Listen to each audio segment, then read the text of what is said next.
எனதருமை நாட்டுமக்களே, வணக்கம்.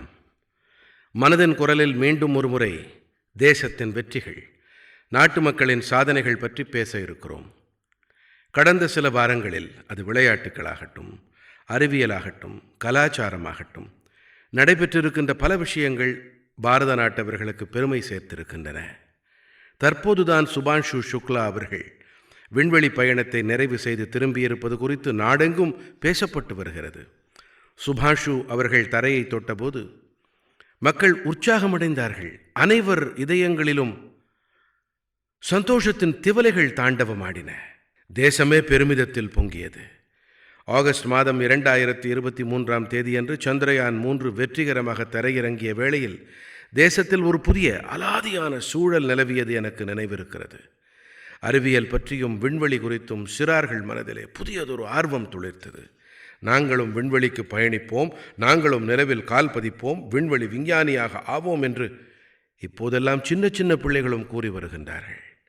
நண்பர்களே, நீங்கள் இன்ஸ்பயர் மானக் என்ற இயக்கத்தின் பெயரை கேள்விப்பட்டிருப்பீர்கள். குழந்தைகளின் புதுமைகள் படைத்தல் திறனை மேம்படுத்தும் இயக்கம் இது. இதிலே அனைத்து பள்ளிகளிலிருந்தும் 5 குழந்தைகள் தேர்வு செய்யப்பட்டு அவர்கள் ஒவ்வொருவரும் ஏதோ ஒரு புதிய கருத்தை முன்வைப்பார்கள். இந்த இயக்கத்தோடு இதுவரை லட்சக்கணக்கான குழந்தைகள் இணைந்து விட்டார்கள். மேலும் சந்திரயான் 3க்கும் பிறகு இவர்களின் எண்ணிக்கை 2 மடங்காகிவிட்டது. தேசத்தில் விண்வெளித் துறையில் ஸ்டார்ட் அப்புகளும் விரைவு கதியில் அதிகரித்து வருகின்றன. 5 ஆண்டுகள் முன்பாக 50க்கும் குறைவான ஸ்டார்ட் அப்புகளே இருந்த நிலையில் இன்று 200க்கும் மேற்பட்டவை இருக்கின்றன விண்வெளித் துறையில் மட்டும். நண்பர்களே, அடுத்த மாதம் ஆகஸ்ட் 23ஆம் தேதியன்று தேசிய விண்வெளி தினம் வரவிருக்கிறது. நீங்கள் இதை எப்படி கொண்டாட இருக்கிறீர்கள் என்பது குறித்து எனக்கு நமோ செயலியில் கண்டிப்பாக செய்தி அனுப்புங்கள். நண்பர்களே, 21ஆம் நூற்றாண்டு பாரதத்தில் இன்று அறிவியல் ஒரு புதிய சக்தியோடு முன்னேறி வருகிறது. சில நாட்கள் முன்பாக நமது மாணவர்கள் சர்வதேச வேதியியல் ஒலிம்பியாட் போட்டிகளில் பதக்கம் வென்றார்கள். தேவேஷ் பங்கஜ், சந்தீப் குச்சி, தேவதத்த பிரியதர்ஷி, உஜ்வல் கேசரி ஆகிய 4வரும் நாட்டிற்கு பெருமை சேர்த்தார்கள். கணித உலகிலே பாரதம் தனது முத்திரையை மேலும் வளமாக்கியது. ஆஸ்திரேலியாவிலே நடந்த சர்வதேச கணித ஒலிம்பியாட் போட்டியில் நமது மாணவர்கள் 3 தங்கம், 2 வெள்ளி, 1 வெண்கலப் பதக்கங்களை வென்றிருக்கின்றார்கள். நண்பர்களே, அடுத்த மாதம் மும்பையிலே வானியல் மற்றும் வான் இயற்பியல் ஒலிம்பியாட் போட்டிகள் நடைபெற இருக்கின்றன. இதிலே 60க்கும் அதிகமான நாடுகளைச் சேர்ந்த மாணவர்கள் கலந்து கொள்ள இருக்கின்றார்கள். விஞ்ஞானிகளும் வருவார்கள். இதுவரை நடந்ததிலேயே மிகப்பெரிய ஒலிம்பியாட் போட்டியாக இது இருக்கும். ஒரு வகையிலே பார்த்தால் பாரதம் இப்போது ஒலிம்பிக் மற்றும் ஒலிம்பியாட் போட்டிகள் 2லுமே முன்னேறி வருகின்றது. எனதருமை நாட்டு மக்களே, நம் அனைவரையும் பெருமையில் ஆழ்த்தவல்ல மேலும் ஒரு செய்தி யுனெஸ்கோ அமைப்பிலிருந்து வந்திருக்கிறது. யுனெஸ்கோ அமைப்பானது 12 மராட்டிய கோட்டைகளுக்கு உலக மரபு சின்னங்களாக அங்கீகாரம் அளித்திருக்கின்றது. இவற்றிலே 11 கோட்டைகள் மகாராஷ்டிரத்திலும் 1 கோட்டை தமிழ்நாட்டிலும் இருக்கின்றது. இந்த கோட்டைகள் வெறும் கட்டிடங்கள் அல்ல, இவை பாரத நாட்டின் ஆன்மா. பிரம்மாண்டமானவை, உயரமானவை, வெல்ல கடினமானவை. ஒவ்வொரு கோட்டையின் வரலாற்றோடும் ஒரு புத்தகமே அடங்கியிருக்கிறது. ஒவ்வொரு கல்லும் ஏதோ ஒரு வரலாற்று நிகழ்வுக்கு சான்று பகர்கிறது. சல்ஹேர் கோட்டையில்தான் முகலாயர்களின் தோல்வி அரங்கேறியது. சிவநேரி, சத்ரபதி சிவாஜி மகாராஜா பிறந்த இடம், எதிரிகளால் தகர்க்க முடியாத ஒன்று. காந்தேரி கோட்டை கடலின் நடுவில் அமைக்கப்பட்ட அற்புதமான கோட்டை. எதிரிகள் அவரை தடுக்க நினைத்தாலும் சிவாஜி மகாராஜ் அசாத்தியமானவற்றையும் சாத்தியமாக்கி காட்டினார்.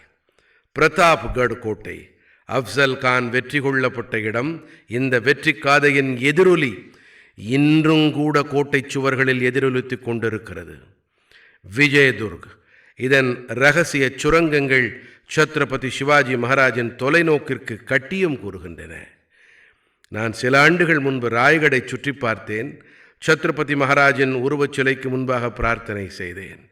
இந்த அனுபவம் என் வாழ்க்கை முழுவதும் எனக்குள்ளேயே இருக்கும்.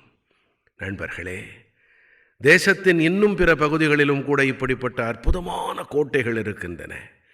இவை தாக்குதல்களை எதிர்கொண்டிருக்கின்றன, மோசமான வானிலையால் பாதிக்கப்பட்டிருக்கின்றன. என்றாலும் சுயமரியாதையை, சுய கௌரவத்தை என்றுமே விட்டு கொடுத்ததில்லை. ராஜஸ்தானத்தின் சித்தோர்கட் கோட்டை, கும்பல்கட் கோட்டை, ரணதம்போர் கோட்டை, ஆமேர் கோட்டை, ஜெய்சால்மேர் கோட்டை எல்லாம் உலக பிரசித்தி பெற்றவை. கர்நாடகத்தின் குல்பர்கா கோட்டையும் கூட மிகப்பெரியது. சித்ரதுர்கா கோட்டையின் பிரம்மாண்டம் உங்களுக்குள்ளே குதூகலத்தை நிரப்பிவிடும். அந்த காலத்தில் எப்படி நமது முன்னோர்கள் இப்படிப்பட்ட கோட்டைகளை உருவாக்கினார்கள் என்று வியப்பில் ஆழ்த்திவிடும். நண்பர்களே, உத்தரப்பிரதேசத்தின் பாந்தாவில் இருப்பது காலிஞ்சர் கோட்டை. கஜினி முகமது பலமுறை இந்த கோட்டையின் மீது தாக்குதல் தொடுத்தாலும் ஒவ்வொரு முறையும் தோல்வியையே தழுவியிருக்கின்றான். புந்தேல்கண்டிலே இப்படிப்பட்ட பல கோட்டைகள் இருக்கின்றன. குவாலியர், ஜான்சி, தத்தியா, அஜய்கட், கட்குண்டார், சந்தேரி என பல. இந்த கோட்டைகள் வெறும் செங்கற்கள், கற்களால் ஆனவை மட்டுமல்ல, இவை நமது கலாச்சாரத்தின் அடையாளங்கள், நற்பண்புகள் மற்றும் சுயமரியாதை. இன்றும் கூட இந்த கோட்டைகளின் வானுயர் சுவர்களிலிருந்து இவை உற்று பார்க்கின்றன. இந்த கோட்டைகளுக்கு பயணம் மேற்கொள்ளுங்கள், நம்முடைய வரலாற்றை தெரிந்து கொள்ளுங்கள், கௌரவத்தை உணர்ந்து பாருங்கள் என்று நான் நாட்டு மக்கள் அனைவரிடமும் வேண்டிக் கொள்ளுகிறேன். எனதருமை நாட்டு மக்களே, சற்றே கற்பனை செய்து பாருங்கள். விடியற்காலை வேளை, பிஹாரின் முசஃபர்பூர் நகரம், 1908ஆம் ஆண்டு ஆகஸ்ட் மாதம் 11ஆம் தேதி. ஒவ்வொரு தெருவும், ஒவ்வொரு நாற்சந்தியும், அனைத்து ஒலிகளும் ஊரும் அடங்கி நிசப்தமாக இருந்தது. மக்களின் கண்களில் கண்ணீர், ஆனால் இதயங்களில் கனன்று கொண்டிருந்ததோ ஜுவாலை. மக்கள் சிறைச்சாலையை சூழ்ந்து விட்டார்கள். அங்கே 18 வயதேயான ஒரு இளைஞன் ஆங்கிலேயர்களுக்கு எதிராக தனது தேசபக்தியை வெளிப்படுத்தியமைக்காக விலையை கொடுத்து கொண்டிருந்தான். சிறைக்குள்ளே பரங்கி அதிகாரிகள் ஒரு இளைஞனை தூக்கிலிடும் முஸ்தீபுகளில் ஈடுபட்டு கொண்டிருந்தார்கள். அந்த இளைஞனின் முகத்திலே அச்சம் ஏதுமில்லை, மாறாக பெருமிதம் பொங்கிக் கொண்டிருந்தது. அந்த பெருமிதம் தேசத்திற்காக உயிர் துறப்போரிடத்தில் குடிகொண்டிருக்கும் பெருமிதம். அந்த வீரன், அந்த சாகசம் நிரம்பிய இளைஞன் குதிராம் போஸ். வெறும் 18 வயது நிரம்பிய அந்த இளைஞன் வெளிப்படுத்திய துணிச்சல் ஒட்டுமொத்த தேசத்தையும் உலுக்கி போட்டது. குதிராம் போஸ் தூக்கு கயிற்றை நோக்கி நடந்தபோது அவருடைய முகத்திலே புன்முறுவல் பூத்திருந்தது என்று அப்போது செய்தித்தாள்கள் கூட எழுதின. இப்படிப்பட்ட கணக்கே இல்லாத உயிர் தியாகங்கள் புரிந்த பிறகு, பல நூற்றாண்டு கால தவத்திற்கு பிறகு நமக்கு சுதந்திரம் கிடைத்தது. தேசப்பற்றாளர்கள் தங்கள் உதிரத்தால் சுதந்திர போராட்ட வயலில் பாசனம் செய்தார்கள். நண்பர்களே, ஆகஸ்ட் மாதம் புரட்சி மாதம் என்று அழைக்கப்படுவதற்கு மேலும் ஒரு காரணம் உண்டு. ஆகஸ்ட் மாதம் 1ஆம் தேதி லோக்மான்ய பால் கங்காதர திலகரின் நினைவு நாளும் கூட. இந்த மாதத்திலேயே ஆகஸ்ட் 8ஆம் தேதி என்று காந்தியடிகளின் தலைமையின் கீழ் வெள்ளையனே வெளியேறு இயக்கம் தொடங்கப்பட்டது. இந்த இயக்கம்தான் ஆங்கிலேயர் ஆட்சியின் அஸ்திவாரத்தை ஆட்டி வைத்தது. பிறகு வருவது ஆகஸ்ட் 15, நமது சுதந்திர திருநாள். நாம் நமது சுதந்திர போராட்ட வீரர்களை நினைவுபடுத்திக் கொள்வோம், அவர்களிடமிருந்து உள்ளெழுச்சி பெறுவோம். ஆனால் நண்பர்களே, நமது சுதந்திரத்தோடு கூடவே தேசப்பிரிவினையின் வலியும் துயரும் இணைந்தே இருக்கிறது. ஆகையால் தான் ஆகஸ்ட் 14ஆம் தேதியை தேசப்பிரிவினை பயங்கரத்தின் நினைவு நாள் என்ற வகையிலே நாம் கடைப்பிடிக்கிறோம். ஆகஸ்ட் மாதத்தின் ஒவ்வொரு நாளும் சும்மா ஒன்றும் வரவில்லை சுதந்திரம் என்பதை நமக்கு நினைவூட்டுகின்றது. இந்த சுதந்திரத்தின் பின்னே லட்சக்கணக்கான கோடிக்கணக்கான சுதந்திர போராட்ட வீரர்களின் தவம் இருக்கின்றது. நாம் இதை போற்றி பாதுகாக்க வேண்டும். நமது உறுதிப்பாடுகள் மூலம் இதை மேலும் வலுவுடையதாக ஆக்க வேண்டும். என் கனிவான நாட்டு மக்களே, 1905ஆம் ஆண்டு ஆகஸ்ட் மாதம் 7ஆம் தேதியன்று மேலும் ஒரு புரட்சியின் தொடக்கம் ஏற்பட்டது. சுதேசி இயக்கமானது உள்ளூர் உற்பத்திக்கு, குறிப்பாக கைத்தறிக்கு புதிய உந்து சக்தியை அளித்தது. இந்த நினைவை போற்றும் வகையிலே தேசம் ஒவ்வொரு ஆண்டும் ஆகஸ்ட் மாதம் 7ஆம் தேதியை தேசிய கைத்தறி தினமாக கொண்டாடுகிறது. இந்த ஆண்டு ஆகஸ்ட் மாதம் 7ஆம் தேதியோடு தேசிய கைத்தறி தினமாக நாம் கொண்டாட ஆரம்பித்து 10 ஆண்டுகள் நிறைவடைகின்றன. சுதந்திர போராட்ட காலத்தில் நமது கதர் பொருட்கள் எப்படி சுதந்திர போராட்டத்திற்கு புதிய பலத்தை அளித்தனவோ, அதேபோல இன்றும் கூட வளர்ச்சியடைந்த பாரதமாக ஆகும் திசையில் நாம் அடியெடுத்து வைத்து கொண்டிருக்கும் வேளையிலே ஜவுளித்துறையானது தேசத்தின் பலமாக உருவாக்கம் பெற்று வருகின்றது. இந்த 10 ஆண்டுகளிலே தேசத்தின் பல்வேறு இடங்களில் இந்த துறையோடு இணைந்த லட்சக்கணக்கானவர்கள்தாம் வெற்றியின் பல படிகளை கட்டி எழுப்பி இருக்கின்றார்கள். மகாராஷ்டிரத்தின் பைண்டன் கிராமத்தின் கவிதா தவலே அவர்கள் முன்பெல்லாம் ஒரு சிறு அறையில் பணியாற்றி கொண்டிருந்தார். இடமோ வசதிகளோ ஏதும் இருக்கவில்லை. அரசாங்க உதவி கிடைத்த பிறகு இப்போது இவருடைய திறமைகள் சிறகு விரிக்க தொடங்கிவிட்டன. இவர் 3 மடங்கு அதிகம் சம்பாதித்து கொண்டிருக்கிறார். ஒடிஷாவின் மயூர்பஞ்சிலும் இதே மாதிரியான வெற்றி கதைதான். இங்கே 650க்கும் அதிகமான பழங்குடியின பெண்கள் சந்தாலி புடவைகளுக்கு மீண்டும் உயிரூட்டி இருக்கின்றார்கள். இப்போது இந்த பெண்கள் ஒவ்வொரு மாதமும் ஆயிரக்கணக்கான ரூபாய் வருமானம் ஈட்டி வருகின்றார்கள். இவர்கள் வெறும் துணியை மட்டும் நெசவு செய்யவில்லை, தங்களுடைய அடையாளத்தையே நெய்கின்றார்கள். பிகாரின் நாலந்தாவைச் சேர்ந்த நவீன் குமார் அவர்களின் சாதனை உத்வேகம் அளிக்க வல்லது. இவருடைய குடும்பத்தார் பல தலைமுறைகளாக இந்த பணியோடு தொடர்புடையவர்கள். ஆனால் மிகவும் அருமையான விஷயம் என்னவென்றால், இவருடைய குடும்பத்தார் இப்போது இந்த துறையில் நவீனத்துவத்தையும் இணைத்திருக்கின்றார்கள்.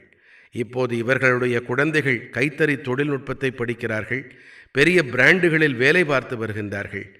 இந்த மாற்றம் ஏதோ 1-2 குடும்பங்களில் மட்டுமல்ல, இது அக்கம்பக்கம் அநேக குடும்பங்களையும் முன்னேற்றி கொண்டிருக்கிறது.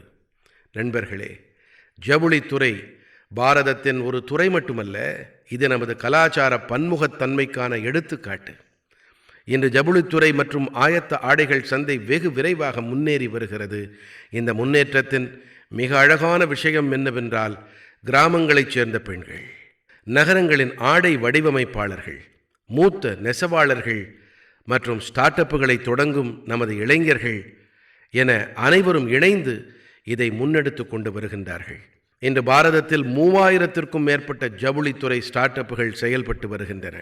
பல ஸ்டார்ட் அப்புகள் பாரதத்தின் கைத்தறி துணிகளின் அடையாளத்துக்கு உலகளாவிய உயரங்களை அளித்திருக்கின்றன. நண்பர்களே, 2047 வளர்ச்சியடைந்த பாரதத்தின் பாதை தற்சார்பை கடந்து பயணிக்கின்றது. உள்ளூர் பொருட்களுக்கு குரல் கொடுப்போம் உணர்வுக்கு தற்சார்பு பாரதம்தான் மிகப்பெரிய ஆதாரம். பாரதத்தில் தயாராகும் பொருட்களாக இருக்க வேண்டும். அவற்றை உருவாக்குவதில் நம்மவர்களின் வியர்வை சிந்தப்பட்டிருக்க வேண்டும்.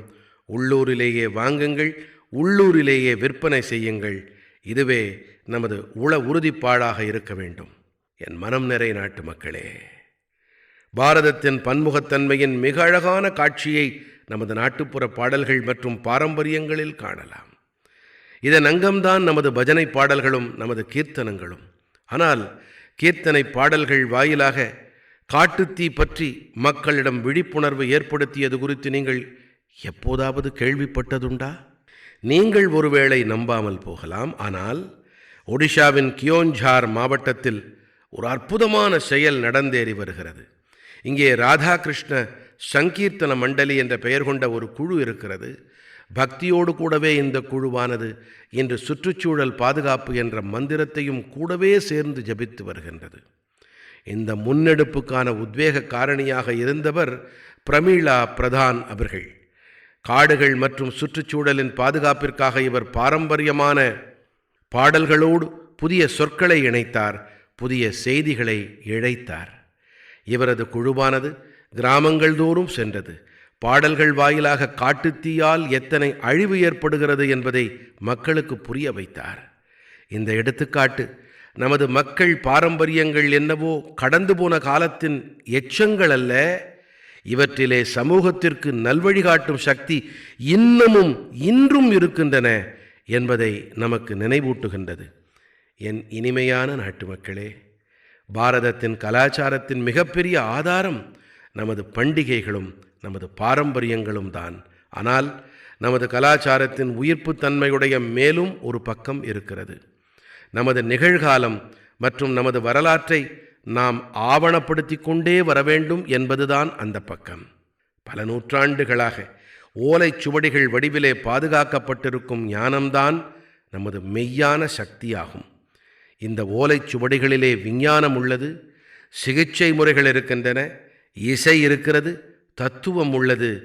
அனைத்திலும் முக்கியமான விஷயம் என்னவென்றால், மனித சமூகத்தின் எதிர்காலத்தை எப்படி ஒளிமயமானதாக ஆக்க முடியும் என்பதை பற்றிய சிந்தனைதானது. நண்பர்களே, இப்படிப்பட்ட அசாதாரணமான ஞானத்தை, இந்த மரபினை போற்றி பாதுகாப்பதுதான் நமது மிகப்பெரிய பொறுப்பாகும். நமது தேசத்தின் ஒவ்வொரு காலகட்டத்திலும் தங்களுடைய சாதனையாகவே ஆக்கியவர்கள் இருந்து வந்திருக்கின்றார்கள். இப்படிப்பட்ட கருத்தூக்கம் அளிக்கும் ஆளுமைகளில் ஒருவர்தான் தமிழ்நாட்டின் தஞ்சாவூரைச் சேர்ந்த மணிமாறன் அவர்கள். இன்றைய தலைமுறையினர் தமிழில் இருக்கும் ஓலைச்சுவடிகளை படிக்க கற்றுக்கொள்ளவில்லை என்றால் வருங்கால தலைமுறையினரின் காலத்தில் இந்த விலை மதிப்பில்லாத மரபு செல்வத்தை நாம் இழக்க நேரிடும் என்று அவர் கருதினார்.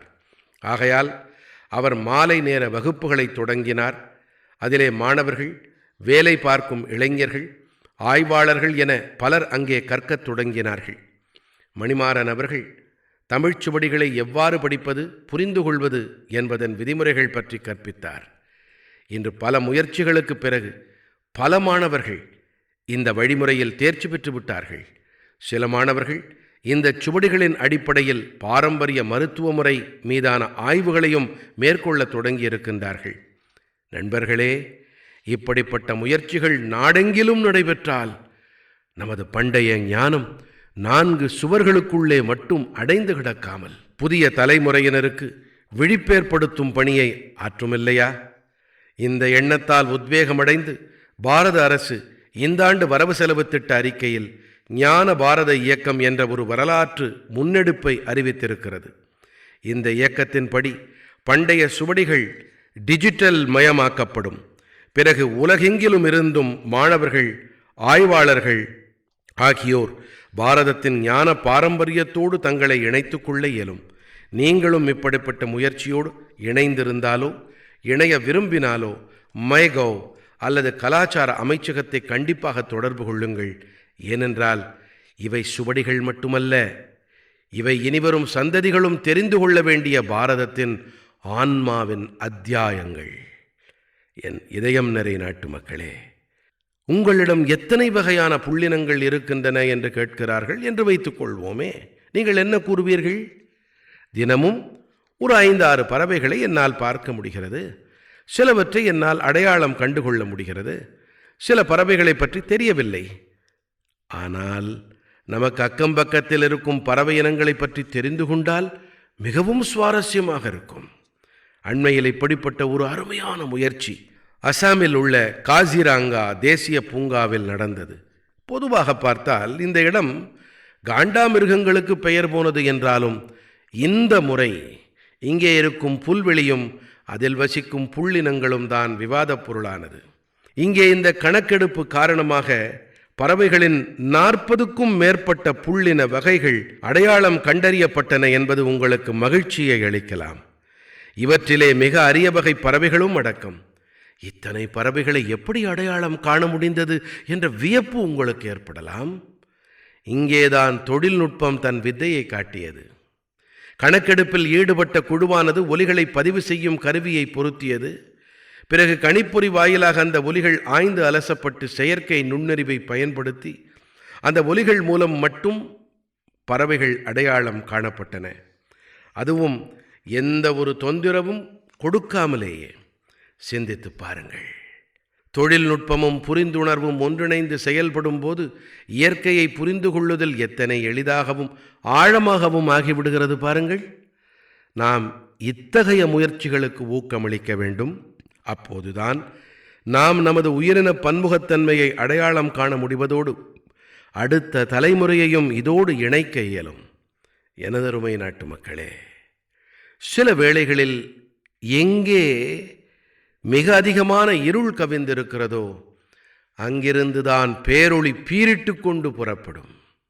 இப்படிப்பட்ட எடுத்துக்காட்டுத்தான் ஜார்க்கண்ட் மாநிலத்தின் கும்லா மாவட்டத்தில் காணப்படுகின்றது. ஒரு காலத்தில் இந்த பகுதியில் மாவோவாதிகளின் வன்முறை நடைபெற்று வந்தது. பாசியா வட்டாரத்தைச் சேர்ந்த கிராமங்கள் வெறிச்சோடி போகத் தொடங்கியிருந்தன. மக்கள் பீதியோடு வாழ்ந்து கொண்டிருந்தார்கள். வேலை வாய்ப்பிற்கான எந்த சாத்தியமும் தென்படாமல் இருந்தது. நிலங்கள் ஆளரவமற்று போயின. இளைஞர்கள் புலம்பெயரத் தொடங்கினார்கள். ஆனால் மிகவும் அமைதியான, நிதானம் நிறைந்த மாற்றம் ஒன்றின் தொடக்கம் ஏற்பட்டது. ஓம் பிரகாஷ் சாஹூ என்ற பெயர் கொண்ட இளைஞர் ஒருவர் வன்முறை பாதையை துறந்தார். இவர் மீன் வளர்ப்பினை மேற்கொண்டார். பிறகு தன்னை போன்ற இன்னும் பிற கூட்டாளிகளையும் இப்படி செய்ய ஊக்கப்படுத்தினார். இவருடைய இந்த முயற்சி பலனளிக்க தொடங்கியது. முன்னர் துப்பாக்கியை தாங்கியவர்களெல்லாம் இப்போதோ மீன்பிடி வலையை தாங்கிக் கொண்டிருக்கின்றார்கள். நண்பர்களே, ஓம் பிரகாஷ் சாஹூ அவர்களின் தொடக்கம் எளிதாக இருக்கவில்லை. எதிர்ப்பிருந்தது, மிரட்டல்கள் விடப்பட்டன. என்றாலும் அவரது நம்பிக்கை தகரவில்லை. பிரதம மந்திரி மீன்வள திட்டம் அறிமுகப்படுத்தப்பட்ட பிறகு அவர்களுக்கு புதிய பலம் கிடைத்தது. அரசிடமிருந்து பயிற்சி கிடைத்தது. குளங்களை அமைக்க உதவி கிடைத்தது. பார்த்து கொண்டே இருக்கும் நேரத்தில் கும்லாவில் மீன்பிடி புரட்சி உருவானது. இன்று பாசியா வட்டாரத்தின் 150க்கும் மேற்பட்ட குடும்பங்கள் மீன் வளர்ப்போடு இணைந்திருக்கின்றன. ஒரு காலத்தில் நக்சல் அமைப்புகளோடு இருந்தவர்கள் இப்போது கிராமத்திலேயே கௌரவமான வாழ்க்கை வாழ்ந்து வருகின்றார்கள். மற்றவர்களுக்கு வேலை வாய்ப்பும் அளித்து வருகின்றார்கள். பாதை சரியாக இருந்தால், மனதில் நம்பிக்கை நிறைந்தால், மிக கடினமான சூழ்நிலைகளிலும் கூட வளர்ச்சியின் விளக்கு பிரகாசமாக ஒளிவிட்டு எரியும் என்பதைத்தான் கும்லாவின் இந்த பயணம் நமக்கு கற்பிக்கின்றது. எனக்கு பிரியமான நாட்டு மக்களே, ஒலிம்பிக்ஸிற்கு பிறகு மிகப்பெரிய விளையாட்டு ஏற்பாடு எது என்று உங்களுக்கு தெரியுமா? உலக காவலர் மற்றும் தீயணைப்பாளர் விளையாட்டுக்கள் என்பதுதான் விடை. உலகெங்கும் இருக்கும் காவலர்கள், தீயணைப்பு வீரர்கள், பாதுகாப்போடு தொடர்புடையவர்கள் ஆகியோருக்கு இடையே நடத்தப்படும் விளையாட்டுப் போட்டிகள்தான் இவை. இந்த முறை இந்த போட்டிகள் அமெரிக்காவில் நடந்தன. இதிலே பாரதம் வரலாறு படைத்திருக்கிறது. பாரதம் கிட்டத்தட்ட 600 பதக்கங்களை வென்றது. பங்கெடுத்த 71 நாடுகளிலே நாம் முன்னணி 3 நாடுகளில் இடம் பிடித்தோம். இரவு பகலாக தேசத்தின் பொருட்டு சேவையாற்றுவோரின் கடின உழைப்பு பலனளித்தது. நமது இந்த நண்பர்கள் இப்போது விளையாட்டு மைதானத்திலும் கூட நாட்டின் பெயரை உயர்த்தி பிடிக்கின்றார்கள். நானும் அனைத்து விளையாட்டு வீரர்களுக்கும் அவர்களின் பயிற்றுனர் குழுவுக்கும் என்னுடைய வாழ்த்துக்களை தெரிவிக்கின்றேன். 2029ஆம் ஆண்டு இந்த விளையாட்டுப் போட்டிகள் பாரதத்திலே நடைபெறும் என்ற சுவாரஸ்யமான விஷயத்தையும் உங்களோடு பகிர்கிறேன். நண்பர்களே, உலகெங்கிலும் இருந்தும் விளையாட்டு வீரர்கள் பாரதம் வரும்போது நாம் நம் நாட்டிலே அவர்களை உபசரிப்போம். நமது விளையாட்டு கலாச்சாரத்தை அவர்களுக்கு அறிமுகம் செய்து வைப்போம். நண்பர்களே, கடந்த நாட்களிலே பல இளம் விளையாட்டு வீரர்களும் அவர்களின் பெற்றோரும் அனுப்பிய செய்தி என்னை வந்தடைந்தது. இதிலே கேலோ பாரத் 2025 வழிமுறையை மிகவும் பாராட்டியிருந்தார்கள். இந்த கொள்கையின் இலக்கு தெளிவாக ஒன்றுதான்: பாரதம் விளையாட்டு உலகிலே சூப்பர் பவராக ஆக வேண்டும் என்பதுதான். கிராமங்கள், ஏழைகள், பெண்கள்தாம் இந்த கொள்கையின் முதன்மைகள். பள்ளிகள், கல்லூரிகள் ஆகியன இப்போது விளையாட்டுக்களை அன்றாட வாழ்க்கையின் அங்கமாக ஆக்கும். விளையாட்டுகளோடு தொடர்புடைய ஸ்டார்ட் அப்புகள், அவை விளையாட்டுகளின் மேலாண்மையோடு அல்லது தயாரிப்போடு தொடர்புடையதாக இருந்தாலும் அவர்களுக்கு அனைத்து விதமான உதவிகளும் கிடைக்கும். தேசத்தின் இளைஞர்கள் சுய தயாரிப்பான ராக்கெட், மட்டை மற்றும் பந்தோடு விளையாடும்போது தற்சார்பு நோக்கிற்கு எந்த அளவு பலம் கிடைக்கும் என்பதை சற்றே சிந்தித்து பாருங்கள். நண்பர்களே, விளையாட்டுக்கள் குழு உணர்ச்சியை ஏற்படுத்துகின்றன. இந்த உடலுறுதி, தன்னம்பிக்கை மற்றும் ஒரு பலமான பாரதத்தை நிர்மாணிக்கும் பாதையாகும். ஆகையால் நன்றாக விளையாடுங்கள், நன்றாக விளையாடுங்கள். எனதருமை நாட்டு மக்களே, சிலருக்கு சில வேளைகளில் சில வேலைகள் சாத்தியமில்லாதவையாக தோன்றும். இது நடக்குமா என்ற நினைவு எழும். ஆனால் தேசம் ஒரே சிந்தனையில் ஒன்றுபட்டு நிற்கும்போது சாத்தியமில்லாதவையும் சாத்தியப்படும். தூய்மை பாரதம் இயக்கம்தான் இதற்கான மிகச்சிறப்பான எடுத்துக்காட்டு. விரைவிலேயே இந்த இயக்கம் 11 ஆண்டுகளை நிறைவு செய்ய இருக்கிறது. இந்த 11 ஆண்டுகளில் தூய்மை இந்தியா இயக்கம் ஒரு மக்கள் இயக்கமாக பரிமளித்து விட்டது. மக்கள் இதை தங்களுடைய கடமையாகவே கருதுகிறார்கள். இதுதானே மெய்யான மக்கள் பங்கெடுப்பு.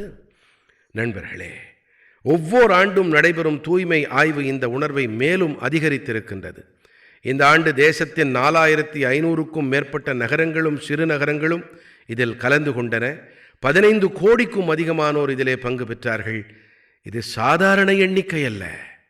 இதுவே தூய்மை பாரதத்தின் குரல். நண்பர்களே, தூய்மை விஷயத்தில் நமது நகரங்களும் சிறுநகரங்களும் தங்கள் தேவைகள் மற்றும் சூழல் தொடர்பாக பல்வேறு வழிமுறைகளின்படி பணியாற்றி வருகின்றன. இவற்றின் தாக்கம் நகரங்களோடு மட்டும் நின்று போகவில்லை. தேசமெங்கும் இந்த வழிமுறைகளை தங்களுடையதாக்கி கொண்டிருக்கின்றது. உத்தராகண்டின் கீர்த்தி நகரைச் சேர்ந்தவர்கள் மலைகளில் கழிவுப் பொருள் மேலாண்மைக்கான புதிய எடுத்துக்காட்டை அமைத்திருக்கின்றார்கள். இதுபோலவே மங்களூருவிலே தொழில்நுட்பத்தின் துணையோடு உயிரி கழிவுப் பொருள் மேலாண்மை விஷயத்தில் பணிகள் நடந்து வருகின்றன. அருணாச்சல பிரதேசத்திலே ஒரு சிறிய நகரத்தின் பெயர் ரோயிங். ஒரு காலத்தில் இங்கிருக்கும் மக்களின் உடல் நலத்திற்கு கழிவுப் பொருள் மேலாண்மை மிகப்பெரிய சவாலாக உருவெடுத்திருந்தது. இந்த மக்கள் பொறுப்பை ஏற்றார்கள். கிரீன் ரோயிங் முன்னெடுப்பை தொடங்கினார்கள். மறுசுழற்சி செய்யப்பட்ட கழிவுப் பொருட்களை கொண்டு ஒரு பூங்காவையே உருவாக்கிவிட்டார்கள். இதை போன்று கராடிலே, விஜயவாடாவிலே நீர் மேலாண்மைக்கான பல உதாரணங்களை காண முடியும். அகமதாபாத்தின் ஆற்றுக்கரையிலே உள்ள கட்டுமான அமைப்பில் மேற்கொள்ளப்பட்ட தூய்மை பணிகள் அனைவரின் கவனத்தையும் ஈர்த்தன. நண்பர்களே, போபாலில் ஒரு குழுவின் பெயர் சகாராத்மக் சோச், அதாவது ஆக்கப்பூர்வமான சிந்தனை. இதிலே 200 பெண்கள் இருக்கின்றார்கள். இவர்கள் தூய்மை பணியை மட்டும் மேற்கொள்வதில்லை, சிந்தனையையும் மாற்றுகிறார்கள்.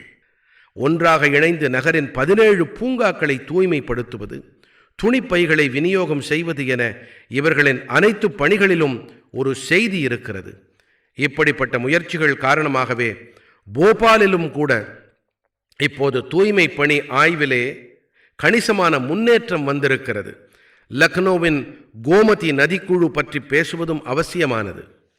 10 ஆண்டுகளாக ஒவ்வொரு ஞாயிற்றுக்கிழமையும் சற்றும் சளைக்காமல் தடைப்படாமல் இந்த குழுவைச் சேர்ந்தவர்கள் தூய்மை பணியில் ஈடுபட்டு வருகின்றார்கள். சத்தீஸ்கடின் பில்ஹாவின் எடுத்துக்காட்டும் அருமையானது. இங்கே பெண்களுக்கு கழிவுப் பொருள் மேலாண்மைக்கான பயிற்சி அளிக்கப்படுகிறது. இவர்கள் ஒன்றிணைந்து நகரத்தின் தோற்றத்தையே மாற்றிவிட்டார்கள். கோவாவின் பணஜி நகர் தரும் உதாரணமும் உத்வேகம் அளிக்க வல்லது. இங்கே குப்பைகள் 16 வகையாக பிரிக்கப்பட்டு இதற்கான தலைமை பொறுப்பையும் பெண்களே ஏற்றிருக்கின்றார்கள். பணஜிக்கு குடியரசுத் தலைவர் விருதும் கிடைத்திருக்கின்றது. நாம் ஆண்டிலே ஒவ்வொரு நாளும் ஒவ்வொரு கணமும் தூய்மைக்கு முதன்மை அளிக்கும் போது தேசத்தால் தூய்மையாக இருக்க இயலும். நண்பர்களே, மழைக்கால தூறல்களுக்கிடையே தேசம் மீண்டும் ஒருமுறை பண்டிகைகளின் வண்ணங்களால் வண்ணமயமாக இருக்கின்றது. இன்று ஹரியாலி தீஜ் பண்டிகை, அடுத்து நாகபஞ்சமி, ரக்ஷாபந்தன், பிறகு ஜன்மாஷ்டமி. நமது விஷமக்கார கண்ணன் அவதரித்த நாள் கொண்டாட்டம்.